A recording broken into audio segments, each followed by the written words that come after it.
I want to ask you if you're familiar with Article 1, Section 2 of the Texas Constitution. I don't memorize everything, so read. That's fine.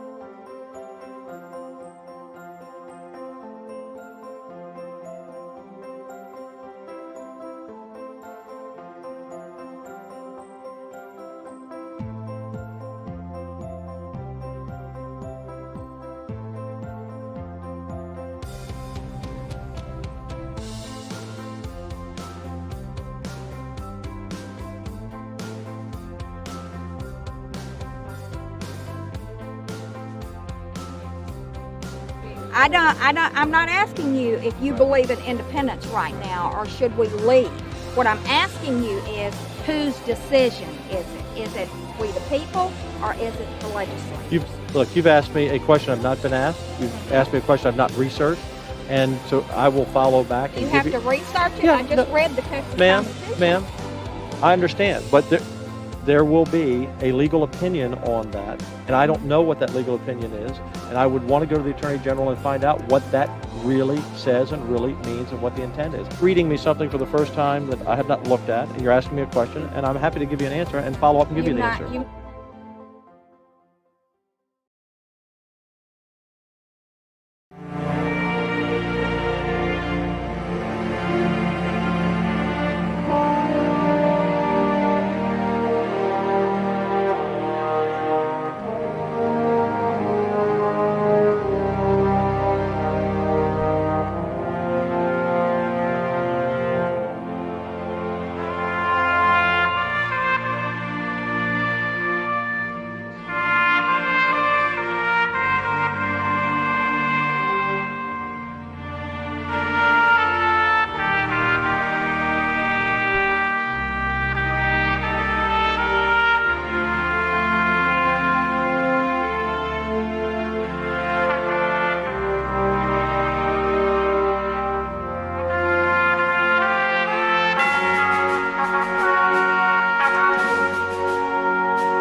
Governor, what's the enforcement of this going to look like in terms of 25%, 50%? Who's going to do it, and are there any penalties attached?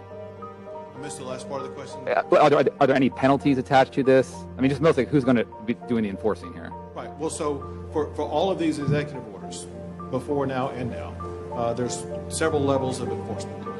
For one, there's the enforcement of up to a $1,000 fine and 180 days in jail. But the more primary enforcement would be either the local level or the regulatory level. And so for a lot of these businesses, they have an authorization to conduct business in the state of Texas. And if they violate the law, which this is now the law, they're subject to losing their license to have an open business.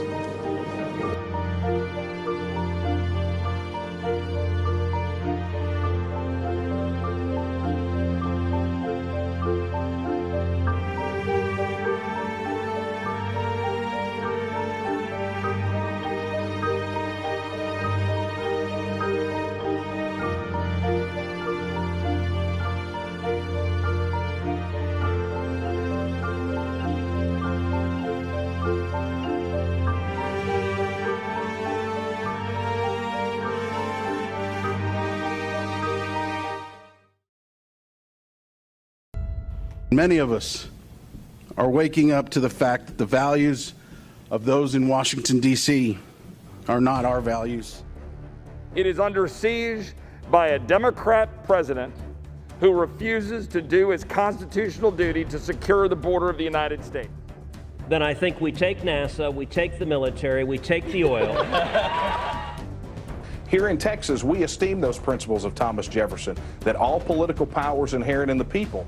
Texans are sick and tired of being governed by 180,000 pages of federal laws, rules, and regulations.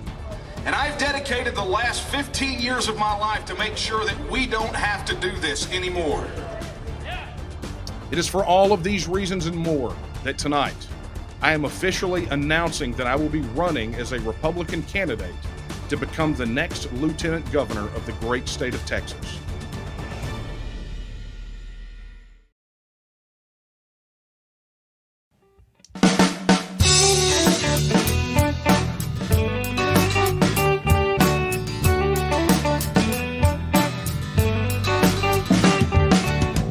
Well, the people in power, whether red or blue, they could not care less about Texas, me and you. They created this give me country that don't value hard work. For a Texan to survive, all we need are some seeds and dirt. Texan rise, don't you hear your call? Got to save your country, for it's long gone. Texan rise, don't you hear your call? Got to save your country, for it's long gone.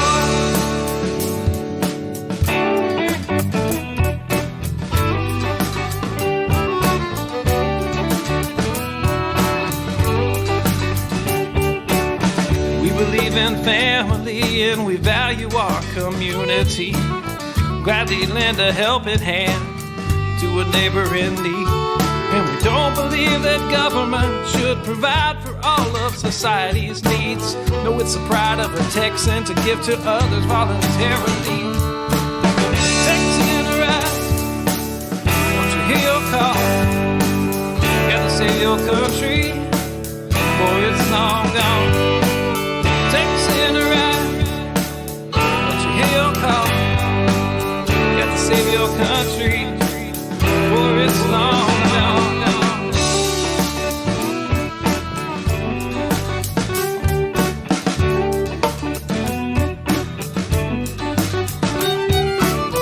They like our tax dollars and they love our natural resources. They don't want to see us driving trucks, they'd rather see us riding horses. And now they want to ban our guns, you know, especially the ones that look scary. But may I remind you of the Gonzales Cannon and the Alamo heroes we buried. Texan rise, don't you hear your call? Got to save our country, for it's long gone. Texan rise, don't you hear your call? Got to save our country, for it's long gone.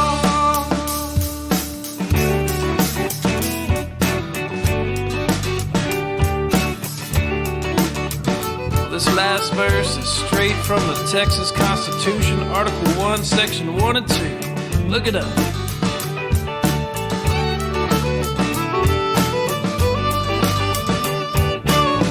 Texas is an independent state, yet presently we suffer.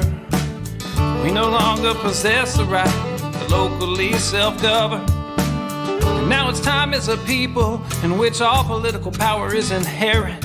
And in such manner we find expedient, we reform or abolish our government. I said, Texan rise, don't you hear your call?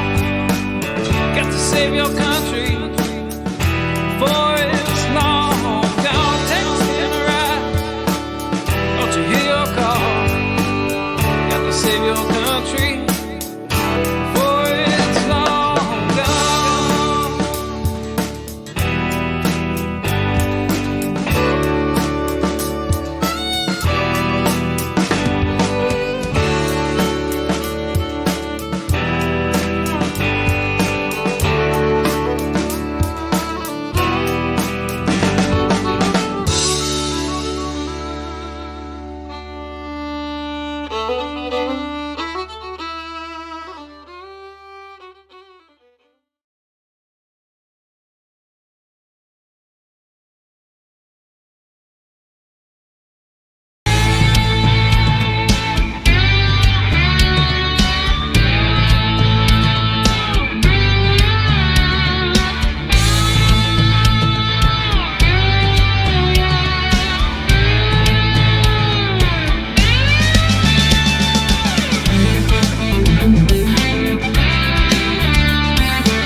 Hi, good evening, everyone. I am Daniel Miller, and it is time for my weekly decompress, my late night coffee talk. Those of you who have been here before, welcome back. And for those of you that are brand new, this is what I do once a week. I get in front of the camera and I just kind of decompress. I talk about what's on my mind. I banter back and forth with people that send in questions or chat. And occasionally, when some people get out of hand, I get to drop the band hammer. And should I don't know that I should enjoy it that much. This goes back to the old Radio Free Texas days, right? 2005, when Karen and I fired up Radio Free Texas, we put a chat box on there. And, most people, they want to be civil, but some people, they just lose their minds and, forget how to act in civil society. And sometimes you got to drop the band hammer. But by and large, most everybody's doing great, right? They come on here, they want to chat, they want to banner. And though the political consultant class tells me that I should not do these since I am doing this thing that you see back here. Yes, I rearranged the office a little bit. They tell me that I shouldn't do these where I get on here with you and have coffee and talk about issues of the day. And I tell them get bent because I'm not going to do it. I enjoy this. I enjoy spending time with you. And, we get to have real deal conversations about things that are important, important to me, important to you. I get to share with you a little sneak peek behind the curtain of what's going on. This is, after doing this for 25 years, I think I deserve a little bit of decompress time, right? Take a little break during the day. This is kind of the middle of my day, just saying. And, have a cup or more of coffee out of a mug that they tell me that I shouldn't be drinking out of, and visit with you guys. So, yeah, that's it. Oh, and by the way, you are probably, I don't know if you're going to be hearing that all evening. I hope not. But I did not mute my internal messenger because I'm getting notifications from both the TNM website and from my campaign website. The TNM website, I'm getting notifications of petition signatures and contributions, and getting notifications on my campaign website of vote pledges and contributions. So if you hear a bunch of notifications popping, we're just going to have to fight through the noise, right? So before we really tear into it, let me go ahead and get a little housekeeping out of the way. If you are watching on the TNM's YouTube channel or my YouTube channel, please like and subscribe and hit that notification bell so you get notified whenever we go live or whenever we post new videos. And there are new videos coming, and some speech videos that are not me. Yeah, I found out about that last night, and I'm pretty doggone happy about that. We got people, leaders in the organization where they've been out speaking, and folks been rolling tape, collecting video. We're going to get those uploaded to the YouTube channel, and pretty excited to see some of that. It's great. The crop of leaders that we're working with right now are phenomenal. But anyway, like, subscribe, notification bell. And if you would not mind taking a minute, it's been kind of a hot minute since I launched my YouTube channel. But when you get a chance, let me throw this link up there. Head over to my link, which is kind of an outlier. Definitely, all of my other, like Twitter, like here's Twitter, right? Everything's the Texian DM for me, except for YouTube. Go figure. I just haven't changed the thing yet. But there it is. Head over there, youtube.com/DanielMillerTX, and subscribe over there. We're trying to build it up. We're trying to get over 1,000, and really looking forward forward to doing that. We're trying to hit that first milestone. And the good news is we've already got more YouTube subscribers than the Lieutenant Governor of the state of Texas. So I think we're doing good. Right. Okay. If you are watching this on Facebook, on the TNM's Facebook page, my Facebook page, or any other Facebook outlet that is not a group, because groups, most of the groups we're broadcasting this into are locked down. They're private, so you can't share out of them. But no matter where you're watching it on Facebook, be sure to like the video, share the video, and comment on the video because that helps defeat the algorithm. It helps make sure that more of our people see our stuff, and especially make sure that you continue to see what we're posting, because I'm going to tell you a little bit about some of the digital censorship going on that we're fighting with over the TEXIT petition. We're going to talk about that a good bit tonight, along with a lot of other things too. I mean, I got a lot of announcements to make.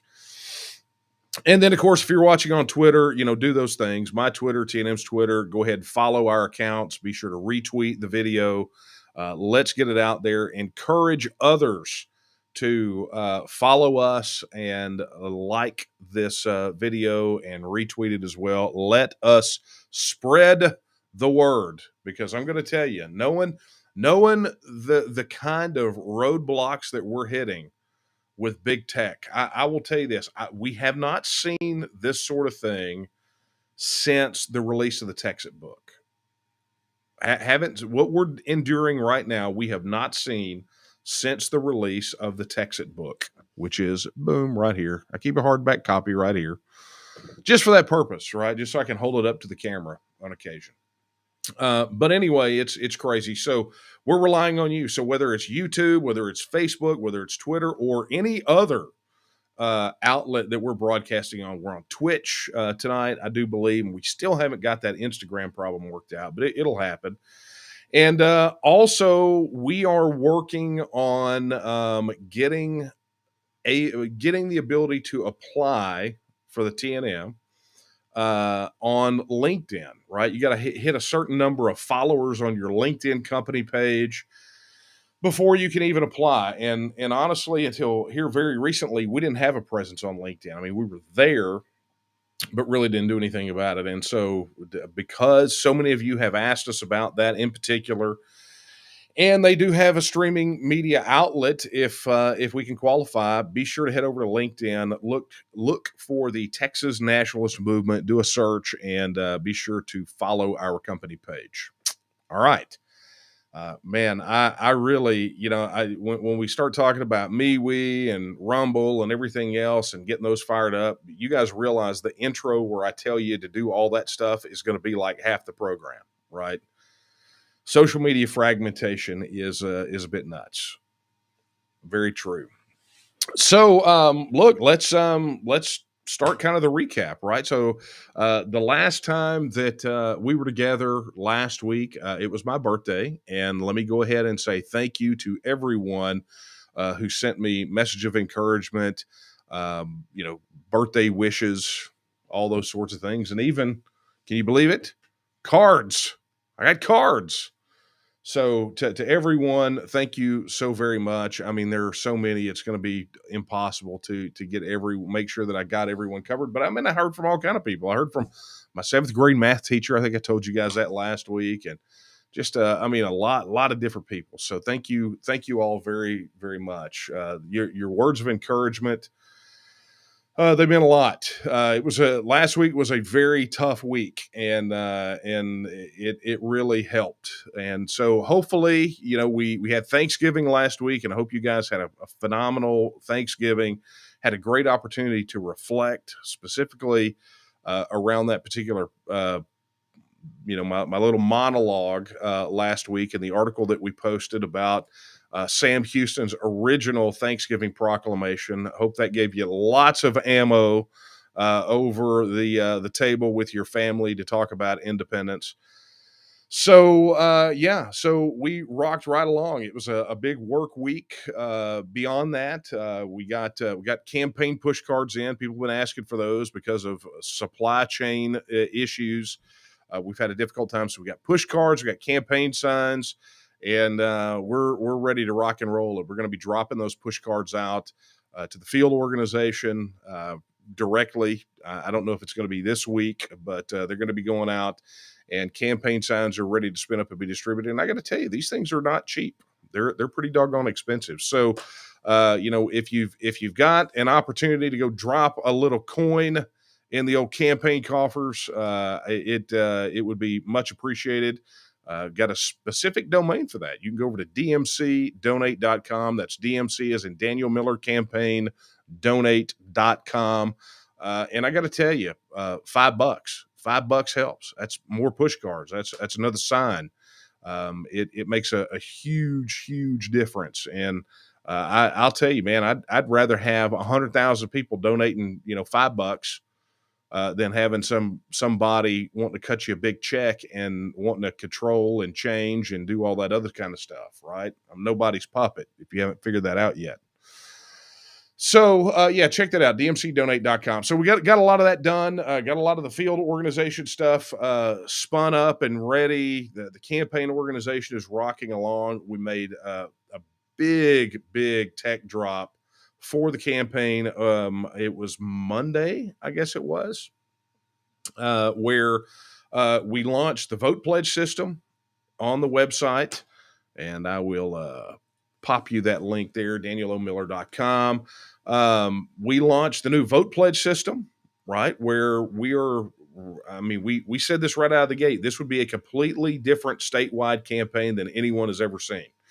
And so we are, we're relying on our supporters for the same reason that we're having to do that with the TEXIT petition and everything else. We're not going to get covered by mainstream media. We are going to have a very difficult time doing digital, even paid digital. So we're relying on you, and literally all you have to do is share links. So we launched vote pledges, and in addition, we launched a brand new what we call an action center. Okay, now for those of you that are in the TNM, that are TNM supporters, it's going to be very familiar to you. It's we have an action center on the TNM website where when you log in, you have an action center link in the menu, and it has all kinds of links for you to share, graphics and images and documents to download. And we even launched on the campaign site a mission system, right, where you can go in and there's a list of various missions, little tasks that you can complete that help the campaign. And we're going to be adding to those throughout the campaign. So it's really great. And then in addition, just like on the TNM website, if you help us by sharing, while you're logged in, by sharing the donate link, which will have your unique ID attached to it, if you help us with our fundraising efforts, we're going to reward you with store credit for merch. So it works. For those of you in the TNM, that's going to be very, very familiar to you, right? So we're doing the same thing with the campaign. We don't know of anyone, any campaign for statewide, well, really any office that's done anything like this, that's literally empowered the supporters of the candidacy to go out and basically be one person armies to help advance the campaign. So we're doing that. And while you're over there, go check out the events calendar. It is getting packed up, and there is one major event coming up next week that is not on the calendar, and I'm going to talk to you about that right now. So as we're looking ahead, and I've got even some personal news I'm going to discuss tonight. But as we're looking ahead, speaking of campaign news, December the 8th, put it on your calendar if you are in Austin. That is going to be the filing day for me. That is when I'm going to make the trek to Austin. I'm going to plonk down my paperwork and the money they are requiring for me to run for office. And we're going to go out there. We're going to be official, right? I mean, it's not like it's not official, right? But I mean, it's going to be official. And I will officially be a Republican candidate for lieutenant governor of the state of Texas. So December the 8th, make sure that when you're on the website that you have, got your vote pledge in, make sure you're signed up for updates. And we'll get you all the details. If you'd like to be there, we would love for you to be there. But we'll get all the details over to you if you're signed up on the list, when it's going to be, where you got to be, who's going to be there. I mean, it's going to be fun. And I like the fact that we're going to roll up in there into Austin and make a nice big spectacle out of it. So let's go show them who we are. Okay. December the 8th. It's been more talk than coffee, right? It's kind of weird to call this coffee talk. Wow. So yeah, we got that done. So push cards, sign. So this thing is the real deal, right? I mean, there's campaign events popping all over the place. My travel schedule is about to get ridiculous, and for those of you who may not know, this may be your first time. So I've actually had people ask me what I do for a living, right? And uh, I've never been particularly bashful about it. But suddenly that's of interest to people. And for those of you who don't know, back in 2005, Karen and I started up a website called Radio Free Texas, where it was a digital music platform where we play nothing but Texas artists. It's all Texas country. It's artists that live in Texas, are from Texas, or tour primarily in Texas, and we did it as a hobby, right? So that was an entrepreneurial thing, and a hobby that turned into a business. But in addition to that, I work as a technology consultant. And as a matter of fact, I found out today that the company that I have been on contract with for not quite 2 years, but almost 2 years, I am now going to be exclusively blogging about tech and entrepreneurship on their platform at Wealthio. Wealthio is the name of the company, wealthio.com. And so I'm going to be exclusively blogging over there and doing some things. So between the T&M and RFT and the consulting business and the campaign, my schedule's so tight you can't slip a piece of paper between the events. It's not going to be able to. So be looking for that. We'll talk about that. It's not campaign related or T&M related, but people have been asking what I do to put food on the table, because there is some mouthy, misinformed idiots out there who believe that I actually get paid by the T&M, and I've never been paid. I refuse. Now, they have tried to conspire to force me to accept a paycheck, and my answer is no. I will never accept a paycheck from the T&M, because if I did, all I would do is I would pump it back in as donations. I mean, I want to win, right? It's not a job for me; it's a passion. But I do treat it seriously. So there you go. All right. So moving right along, because I see there are questions popping left and right. Let's talk about the TEXIT petition. So let me throw this on the website, on the screen right there, so you guys can see it. If you have not signed the online version of the TEXIT petition, go do it now. We've still got paper petitions coming in, and we're hearing CPC's wrapping up. They're getting their stuff notarized and getting it sent in. And frankly, we're going to need this digital petition. If we're going to cross the finish line, we've got to get it done. We had far too many petition circulators sign up to be petition circulators and not collect a single signature. Too many. And we're going to be posting the leaderboard on the T&M website, so you can see who they are, how everybody did. And we're going to be congratulating the awesome ones who went out there and did their job plus the job of so many others. But this digital petition, this online, is going to be the key. And so if you have not signed it, you better get over there and get it signed. It's at tnm.me/TEXIT petition.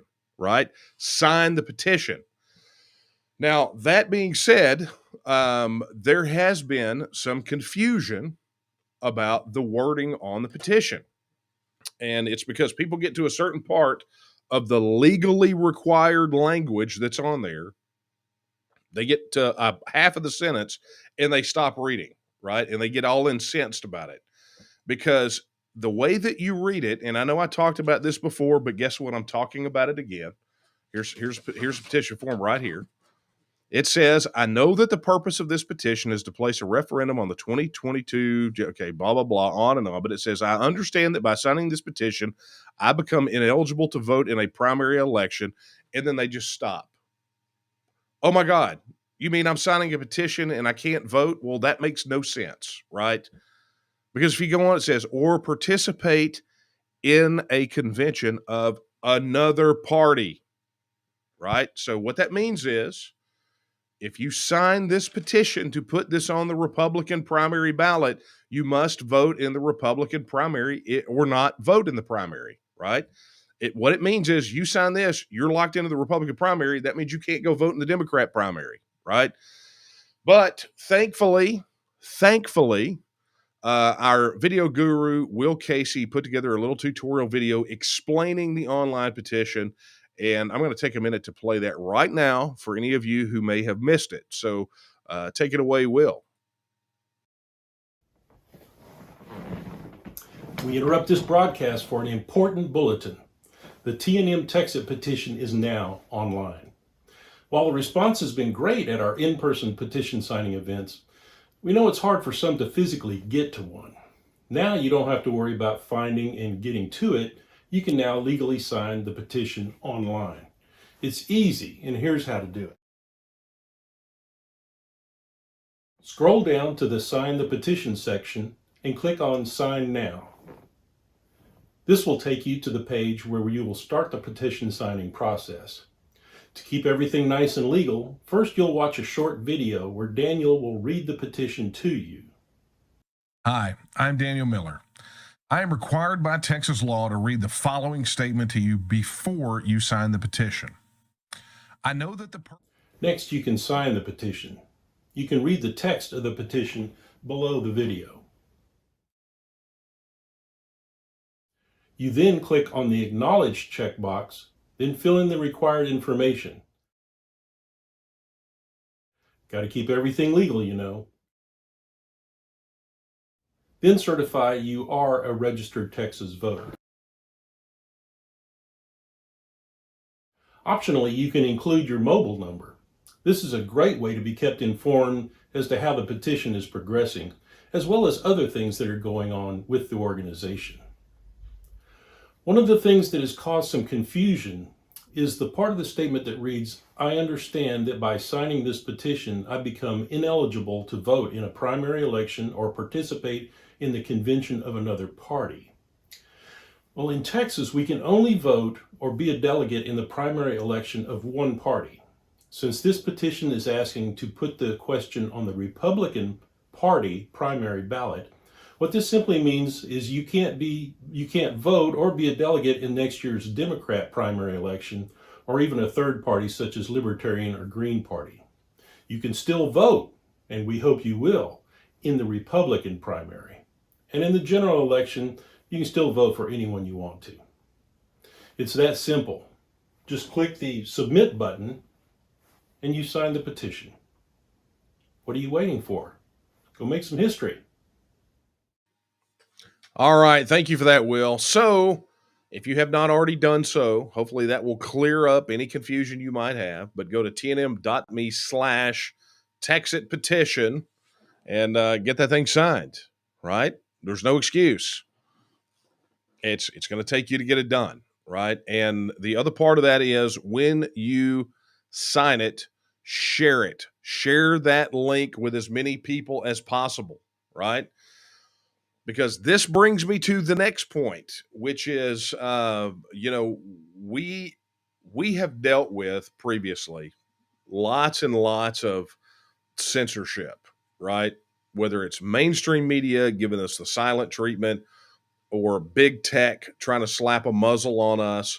The fact of the matter is that we have dealt with our share plus some of social media censorship. So, when Facebook was slamming the ban hammer on everyone and they were like, oh my God, I can't believe this is happening. It's like, well, believe it, because it's been happening to us for years. And, when it was happening to us, those particular people didn't really seem to care that it was happening to us. So cry me a river, right?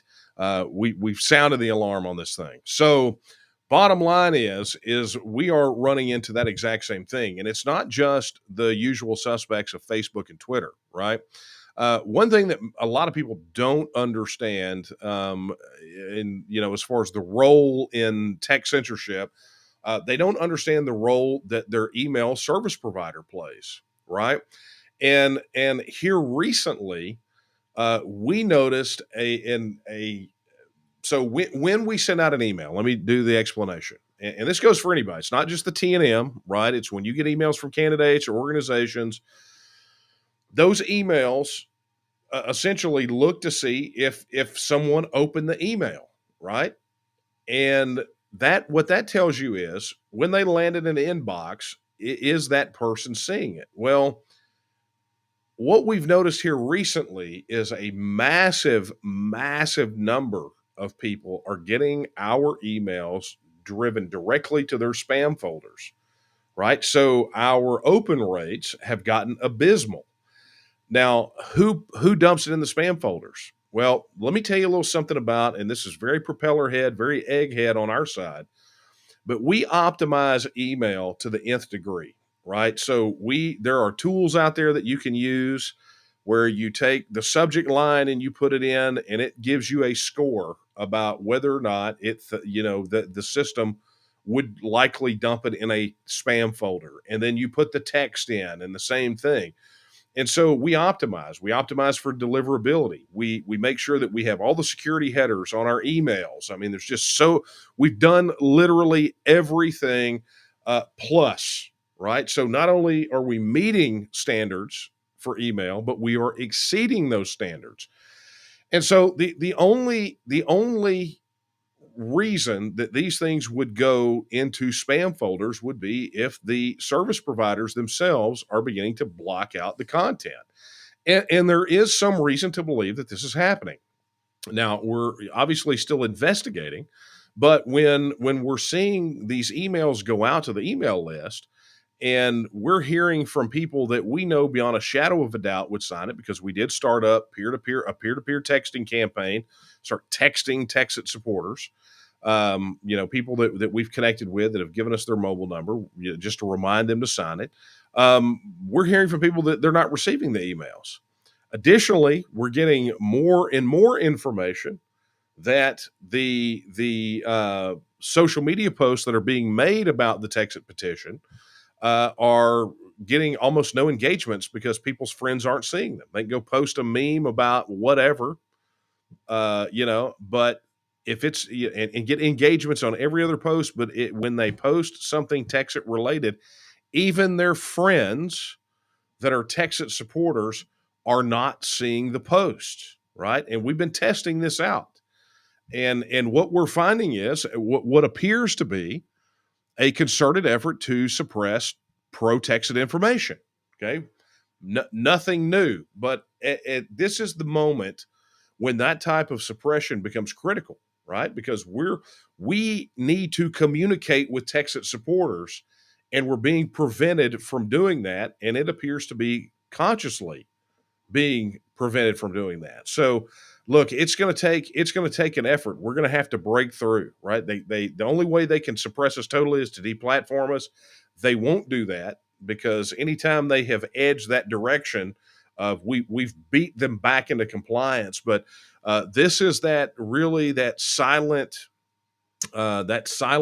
digital censorship that's going to create the most problems, because it's insidious enough that you can't necessarily pin it down, and but it's just enough to get the job done. So that's just the bottom line.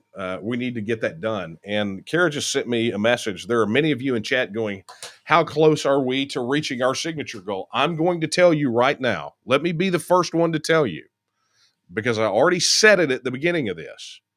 The paper petitions alone will not get us across the finish line, because too many people did not follow through on their volunteer commitments. Okay. And that's just the bottom line. Okay. I'm not going to soft pedal it for you. I'm never going to blow smoke up your backside. So the digital petition and these next several days are the only thing that will carry this across the finish line. So get your tail in gear, share the links, sign, get your spouse, your roommate, your father, your mother, your brother, your sister, your cousin, your aunts and uncles, your coworkers, your next door neighbor, your guy across the street, the guy who washes get everyone you can to the link that's right here. Get them to that link and get them to sign on the line which is dotted. That's the way it's got to get done. That's the way it's going to be. So we hit it by the filing day. I guarantee you're going to be the first ones to know, right? But until then, I got nothing for you except a reminder that this must be done. this month, this right here, this link must be done. Got to take care of it. So, okay. So yeah, definitely the censorship thing is an issue, and we're going to have to fight through it, and we're going to have to rely on you to get it done, because Daniel Miller can't do it by himself, and Nate Smith can't do it by himself, and Kara Miller can't do it by herself, and Daphne Armour can't do it by herself. And we've got CPCs, our petition circulators, that tried their some of them tried their dead level best to do it all by themselves. But this is not an easy petition. It's not. Now, to give you some perspective on how lopsided the law is. Okay, let's just set the narrative, right? Let's just talk about kind of apples to apples comparison.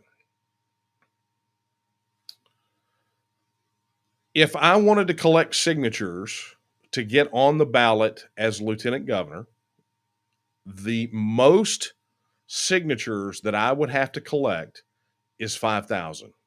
That is the total number of signatures that I would have to collect. So Greg Abbott, 5,000 signatures, right? Alan West, 5,000 signatures. Chad Prather, 5,000 signatures. Don Huffines, 5,000. They're on the ballot all day long. Daniel Miller, 5,000 signatures. I'm on the ballot, as opposed to having to pull $3,750 out of my pocket and set it on the table, right? So that's the lopsidedness. So the bar for these guys is 5,000 signatures, but the bar for citizens to get a simple question on the ballot is north of 76,000. Now, let's compare apples to apples, okay? Greg Abbott, who has a $70 million war chest, who had the same time frame that we did, right? 6-month time frame, and paid staff to go out and do this, and maybe supplemented with some volunteers or whatever. He filed last week, and do you know what his signature count was? Do you think it was more or less than 76,000? Well, if you guess more than 76,000, you were dead wrong. He was able, with all of that money, to gather 20,000 signatures over a 6-month period.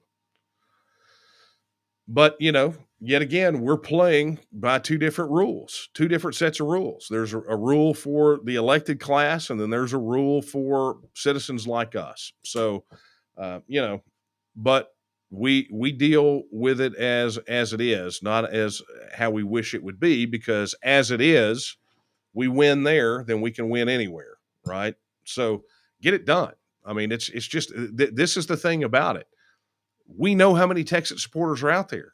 It's just literally a matter of going to a link, filling out. Well, I mean, I'm not going to go through what Will did. Will did his thing, and Will did a great job. So that being said, go get it done. There's the link, tnm.me/TEXIT petition. And I hear from the clickety clicks that I'm getting over here that some of you are already doing that and sharing the link. And thank you for doing that. And let me just go ahead and say this. To everyone who participated in this petition campaign, everyone who attended trainings, went to gun shows, stood on street corners, went to farmers markets, just took a clipboard around to your friends and family and gathered signatures. Let me tell you what, you're my heroes. You guys have done a phenomenal job. There's not been a time where, while I've been on the road speaking at these events, that we didn't have a half dozen to a dozen petition circulators working that area. You guys have worked events large and small, rain, sun. It didn't matter. You guys understand it, and you guys understand that it's about more than just this petition, right? You get it, that this is not, the TNM is not a campaign. It's an organization that campaigns until we fulfill our mission. And you get that. And for those of you who have fully accepted the mission and fully accepted your role in it, and taking the bull by the horns. I can't thank you enough and just talk about really how proud I am because you guys have already skunked Greg Abbott. I mean, the governor press release and his $70 million war chest, and you guys have already lapped him, right? And a little bit more than that. So good on you. Good on you. And I'm proud to be in an organization with you. All right. How about some questions?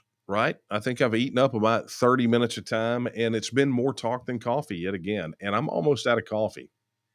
It's a terrible situation to be in because all this talking makes my throat dry and my caffeine tank runneth low. I bet some of you think that I consume so much caffeine that when I die, I'll still be working. And it'll take probably a week for people to notice, right? Oh, super. Thank you. She's awesome. Just saying. Okay, so questions. Let's take them.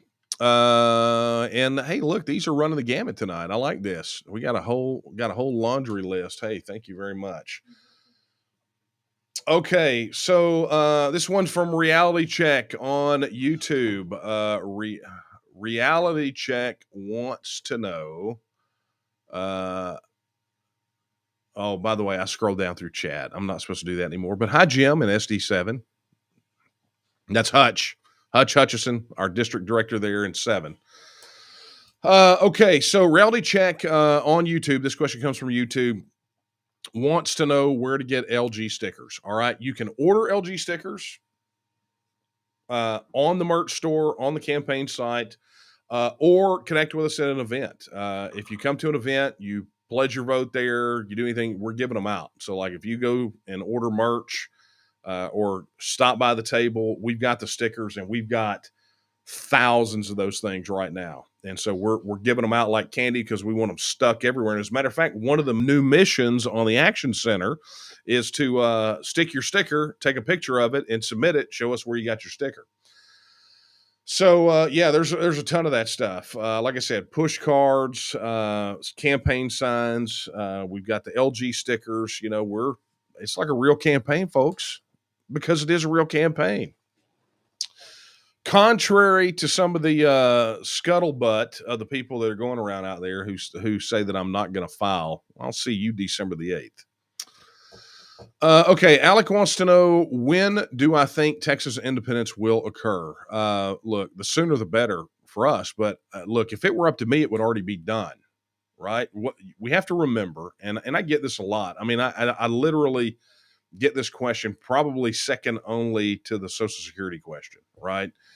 You know, when is it going to happen? If it were solely up to me, it would already be done.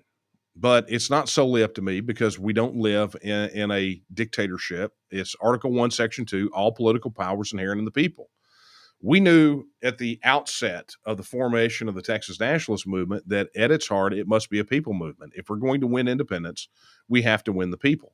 And so, you know, for those folks that you know, sometimes that's difficult for people. You know, they want shortcuts. You know, I've seen this time and time again. The washout brigades, right, that come into the T&M and they're full of piss and vinegar, and then something doesn't go their way, and they go because we're not doing it fast enough. And it's like, you know, but we're insisting you got to go win the people. And you know what? Those guys flame out 6 months after they wash out of the organization. Nobody knows their names. Nobody, right? Because there are no shortcuts. Article 1, Section 2 is not just a principle, right, for us to live and work toward and you know, have as part of the fabric of Texas. It's a life lesson, right? All political powers inherent in the people. What does that mean? That means you got to go win the people. So it's not up to me. I get the same vote that you get, Alec, or any of these other people. So we have to go out and we have to first and foremost connect with our supporters that don't know that we're here, you know, for whatever reason. You know, not like we haven't done, you know, thousands of interviews and spent, you know, probably a few $100,000 on digital ads and done thousands of events, right? Sometimes you just you're not going to get everybody. But the one thing they cannot suppress is you and your conversations with the people in your network. But it's not just about those conversations. It's about engaging them with meaningful interactions and then leading them to become a part of the process. And for the TNM, that starts with a support declaration, right? Uh, so it's important. So when will it occur? When our people are fired up enough to go out and make this their priority, right? When independence is their priority, enough to prioritize it ahead of many other things that are apparently the priority for some people, then it'll happen fast. And I'll tell you, there are external circumstances that will make it happen faster too. I mean, sometimes it takes some catalyzing event to shake people out of a slumber to make them pay attention to what's been in front of them all along. But look, we're close. We know if we go to a referendum today, we win. So it is about connecting with the people that already support, which gives us a majority, which means we can run the table from the state house to the schoolhouse, get the referendum, win the referendum, and then become a free, independent, self-governing nation state. It's just the way it works. Okay, Lisa on YouTube. YouTube question, man. You YouTube guys are tearing it up tonight. Literally, all the questions are from YouTube. This is wild. Are we not on Facebook tonight? I don't know. Lisa wants to know, in my perfect world, which there's no such thing as a perfect world, how would you stop the border crisis? Okay, so that's a me personal. That's a personal question about what I personally feel about this. And I'll tell you, the border crisis is not terrible. It's not too terribly difficult to solve. What you have to do is you have to have the political resolve to do it. First and foremost, you have to address it from both ends, right? Which is securing the border and ending the government incentivization of illegal immigration that negatively affects the border. So, number one is Texas has to do the job that the federal government can or won't do. Right now, understand that for me personally, the only way that we're ever going to be able to fully secure the border is when the federal government is no longer in the equation for Texas. When Texas is the only entity responsible for our borders, right? So that begins with full militarization of the state guard, full mobilization of the Texas Military Department, and deploying as many of them as possible and as necessary down to the border, right on the river, to prevent people from illegally entering and even getting 1 foot off of that, out of that river, right? Because that's where you stop it. The solution is not to escort them out of the river and put them on buses and send them to hotels that are taxpayer funded and do all those things that the government is doing right now. You have to stop it right where it is. And you do that by full militarization of the Texas State Guard, full mobilization of the Texas Military Department, and a full-on deployment as much as necessary along the Rio Grande to secure that southern border. So that's number one. But number two is you have to end those incentives, right? And the fact that that government, that because of the United States Supreme Court, Texas is forced to provide all public services to people who are not even supposed to be here, right? Rather than just tossing them in jail when we find out, right? We have to provide all public services to them. That's a travesty. It makes no sense. It's insane. And it really is a major disconnect with reality. It's like saying someone broke into my house and the government says that I have to cook them breakfast, right? That's not how it works. If someone has broken into my house, they are not lawfully in my house, then I am within my rights to utilize force to evict them from my premises and protect my family and my home, right? So big disconnect. So the first thing you got to do is you got to end all taxpayer funded public services to people who are not here legally. And when you find someone who is not supposed to be here, it is apprehend and deport, and not a catch and release where you catch them and then you give them bail. You apprehend them and then you go down and you spit them out. and you start making the countries that they come from pay for it. Excuse me. So in a perfect world, that's how you do it. And when you do that, so those are the 2 points, but there's actually a third, right? And this is really a post TEXIT issue. Because we, as a state in the union, we have zero control over immigration, right? We have no control over immigration whatsoever, how it's handled, how it's processed.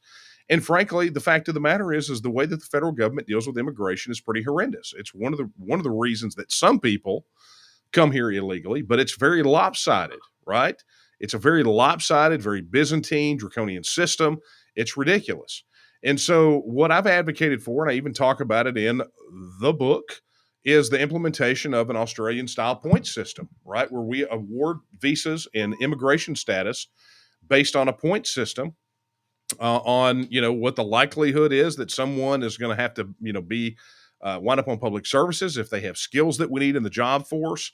But an Australian style point system is a phenomenal way to handle immigration. And I know that Australia's catching hell right now, rightfully so, because the government in Australia have turned into a bunch of fascist tyrants. But the bottom line is that an Australian style point system for immigration is something that a post TEXIT Texas should take a serious look at. Okay, moving right along. Adam on YouTube asks, when TEXIT is successful, what will be done about the monolithic bureaucracy in Texas? Yeah, look, the thing that we have to understand here is that for us to secure TEXIT, to be able to get and win the vote, getting the vote means we win the vote. But to get the vote, we got to be super clear about this. Is we have to break the back of the political establishment, and I have said this time and time again, till I'm blue in the face. And I need everyone out there to listen to me on this issue. For us to get a binding TEXIT vote and ensure that we get the best deal possible after that vote, that we don't have any roadblocks or stumbling blocks, we have to break the back of the political establishment now, right? That's not something you fix on the other side of this. That's something you deal with now, because that is the roadblock. And again, I go back to all the comments that I made post Brexit about what a travesty it was that they didn't wind up having a massive general election and a big turnover ahead of the Brexit vote, because part of the problem that they had, people say, well, Brexit took so long. Well, the reason it took so long was they still had a government full of people that voted Remain, right? That wanted to stay in the European Union. And if we hope to get TEXIT completed and done, we have to break the back of the political establishment now. Let us learn from the mistakes made in the UK during the Brexit vote, and let's not repeat them. And we do that by doing what we're doing right now, which is, as we get ready to go into the primaries in March and get ready to go in the general election in November, it's time to vote these bums out, right? You have to remember that the vast majority of the people in the Texas legislature, from the governor to the lieutenant governor to all but one of the senators to all but 5 or 6 of the members of the House of Representatives, stood between you and your fundamental inalienable rights under Article 1, Section 2 of the Texas Constitution. And you got to get mad about that. It's one of the things I can't believe with some of these people that volunteer to collect petition signatures, give us a vote, and did nothing. Because I'm going to tell you, I'm still furious. I am still furious that these elected bureaucrats stood between you and your rights under Article 1, Section 2 of the Texas Constitution. And I'm furious about it. And I think, honestly, you should be too. Because when you look at what that says in Article 1, Section 2, the people have at all times the inalienable right to alter, reform, or abolish their government in such manner as they may think expedient. Inalienable right. What does that sound like? an inalienable right. How about like your right to keep and bear arms, right? Or your right to worship according to the dictates of your conscience, right? You know, how about your right to freedom of speech? That's an inalienable right. I think we would all agree. So imagine for a moment if that pack of malcontents in the House of Reprehensibles in Austin decided that they wanted to deprive you of your right to keep and bear arms. How mad would you be? How upset would you be? What if they deprived you of your right to go to church? Oh, wait, they did that, right? Governor Abbott did it, and almost none of those people said a word, including Lieutenant Governor Dan Patrick. They told you couldn't go to church. They told you couldn't go to work. They said you were non-essential, right? They deprived you of an inalienable right. So I want you to think about it that way, and as mad and upset and furious at them as you are about those things, understand that when they deprive you of your rights under Article 1, Section 2, you should be no less angry. You should be no less upset. And it should be no less of a disqualifier for these people to be in public office when they deprived you of that right, and then they sit up there on high and they mock you. They mock you. And they tell you that you're crazy. They tell you that you're worthless. They tell you that you don't matter. They tell you you were too stupid to govern yourself. That right there is enough to pitch these guys out on their butts, right? So you want to know what we do about the monolithic bureaucracy in Texas is we get off of our duffs and we run for office, or we go support the people that are running for office that are going to go replace these people, and we replace them with people that are smart enough to know that the people are the ones that are in charge, that are never going to be so heinous as to deprive the people of Texas of their fundamental, God-given, inalienable rights. That's how you defeat the monolithic bureaucracy. You do it right now. You go into the bear's den to take out the bear.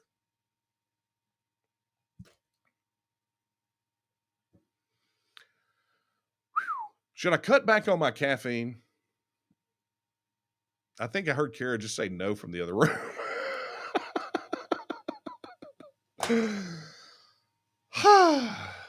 You get my point, though, right? I mean, I have been working at this for 25 years. I get wound up about this because I'm not playing, right? This is the way that we should look at the world. And I'm going to tell you, there are some people that were perfectly fine being told they couldn't go to church, right? There are some people that were fine being told they couldn't go earn a living, right? But I'm gonna tell you who didn't. Devout religious people, not particularly happy about that, right? Business owners that are having to shut their doors now, not happy about that. And I'm going to tell you something else. People being told that they can't at least have a vote on TEXIT, aka the majority of Texans, they're not going to put up with this crap either. They're sick and tired of these entitled, enabled frat boy politicians telling them that they know what's best for the people and telling the people, sit down, shut up, and do what you're told. They're sick of it. And I'm going to tell you something. We're not taking it anymore. We're not going to take it anymore. What's going to be done about the monolithic bureaucracy in Texas? It's being done right now. It's like I end my broadcast with. Every single one, every speech. Sam Houston said Texas will again lift its head and stand among the nations. The question is, will you stand with her? Well, the question right now is, will you stand with us, the people that are out here busting our tails to make absolutely sure that we break the back of this political establishment and return and restore the people back to their capital in Austin? Are you with us?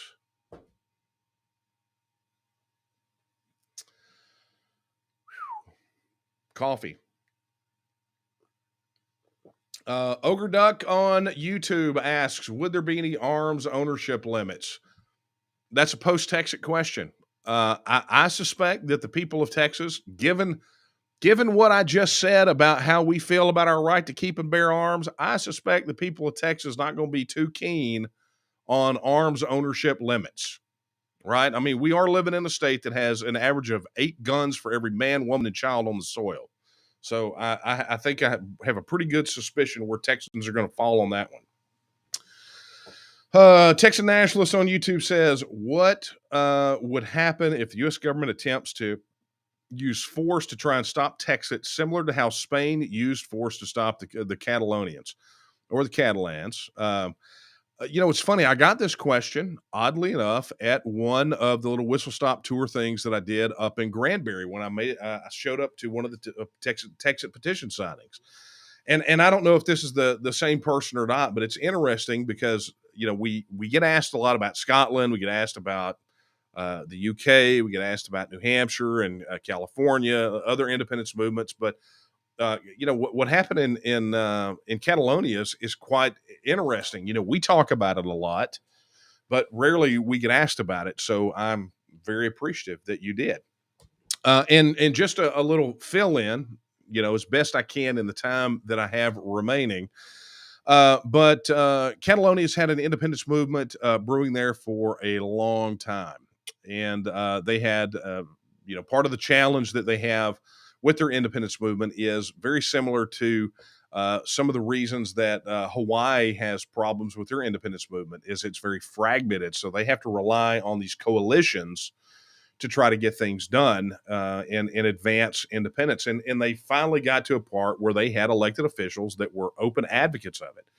But there is a fundamental difference in the relationship of Catalonia and Spain as a whole, right? Spain does not view itself as a collection of sovereign independent states, right? It is fundamentally constructed differently than here.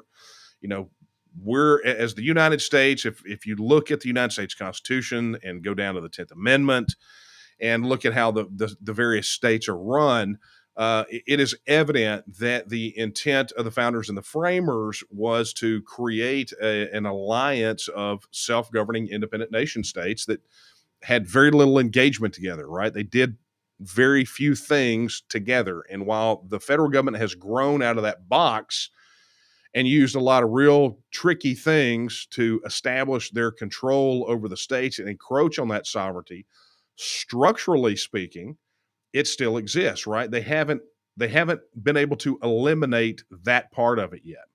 But the relationship between Catalonia and Spain is very different. And Catalonia is culturally distinct from the rest of Spain as a whole. I would submit that they are probably as culturally distinct as the Basques are when it comes to the Spanish.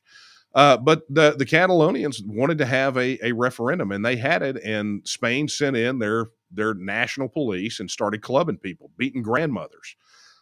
That's not how this goes down because our votes, our laws, our elections here are set by state law, and the federal government is essentially out of it unless they exert more authority and more control, which in and of itself would probably be a reason for expediting Texas independence. So, I actually talk about this issue about what would happen if the U.S. government attempted to use force. There's a lot of reasons for that. I talk about it in the book.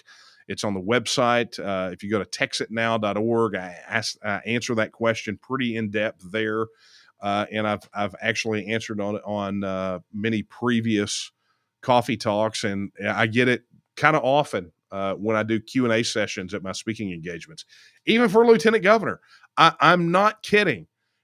Almost every campaign event that I have done, when I open it up for Q&A at the end, people occasionally want to talk about property taxes. They occasionally want to talk about the border, but all anyone wants to talk about is TEXIT. That's what they want to talk about. And I mean, we're talking about, these are non-TNM people, right? I mean, TNM people already know the TEXIT. These are people that are, they are brand new to this issue. And they just want to talk about TEXIT, and it's what makes them excited. It's what makes them passionate. And it's the thing that the political people tell me I'm not supposed to talk about. And you know what? I'm going to drink a big old cup of TEXIT now, right here on this broadcast, just to spite them.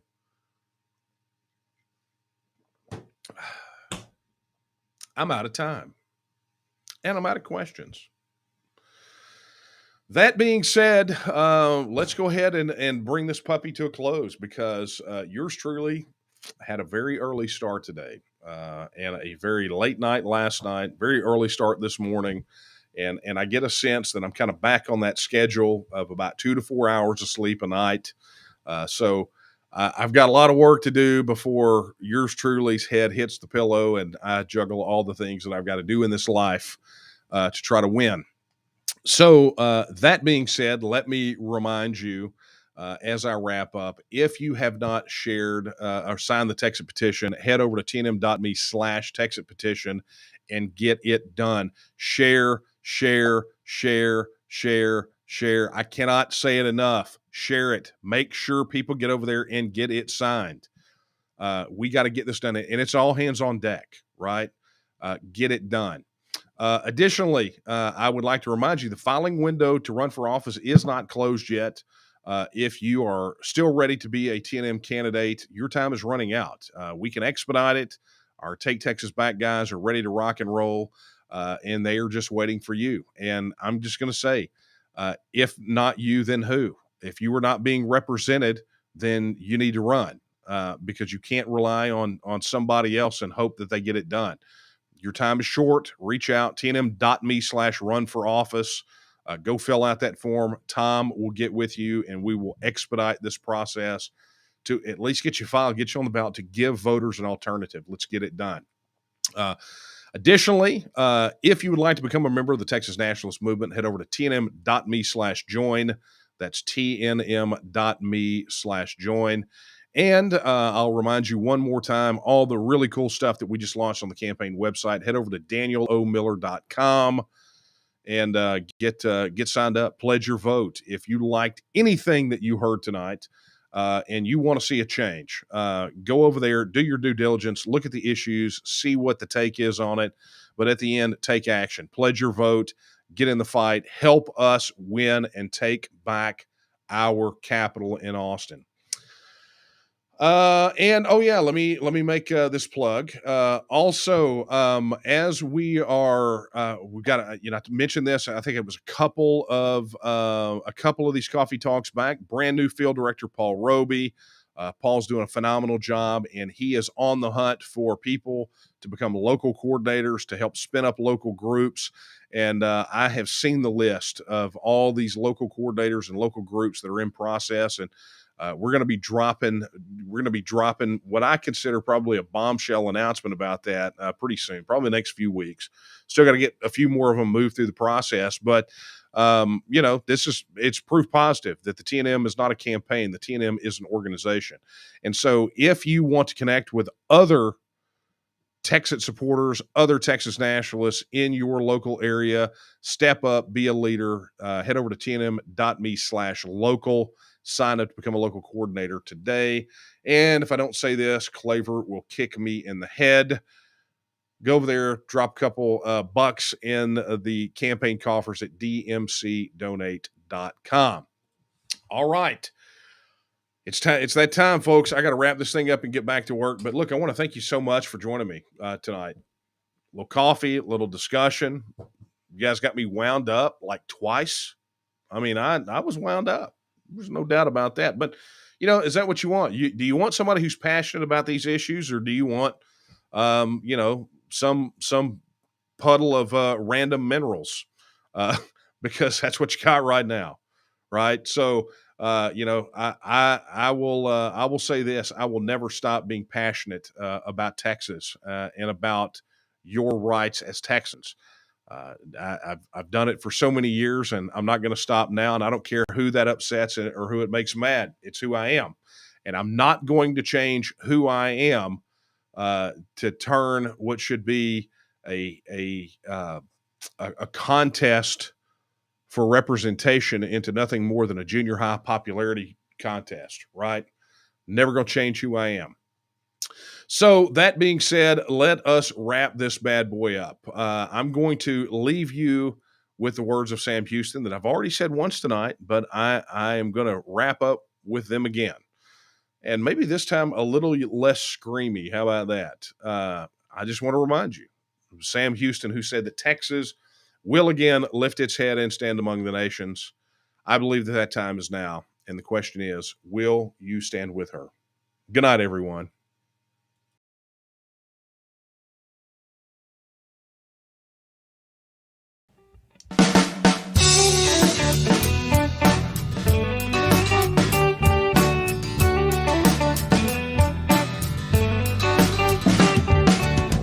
Well, the people in power, whether red or blue, they could not care less about Texas, me and you. They created this give me country that don't value hard work. For a Texan to survive, all we need are some seeds and dirt. Texan rise, don't you hear your call? Got to save your country, for it's long gone. Texan rise, don't you hear your call? Got to save your country, for it's long gone.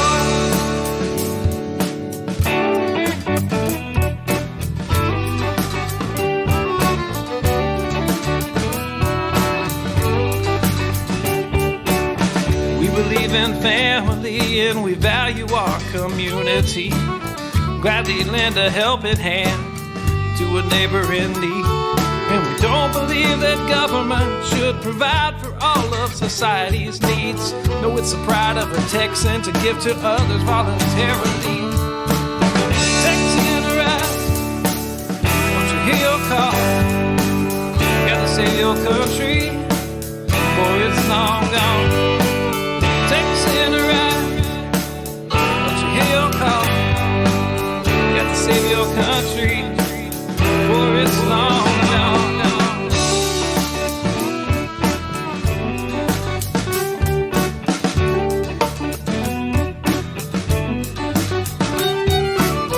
They like our tax dollars and they love our natural resources. They don't want to see us driving trucks, they'd rather see us riding horses. And now they want to ban our guns, you know, especially the ones that look scary. But may I remind you of the Gonzales Cannon and the Alamo heroes we buried. Texan rise, don't you hear your call? Got to save our country, for it's long gone. Texan rise, don't you hear your call? Got to save our country, for it's long gone.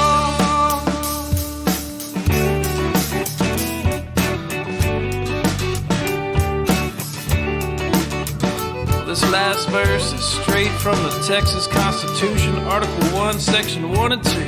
Look it up.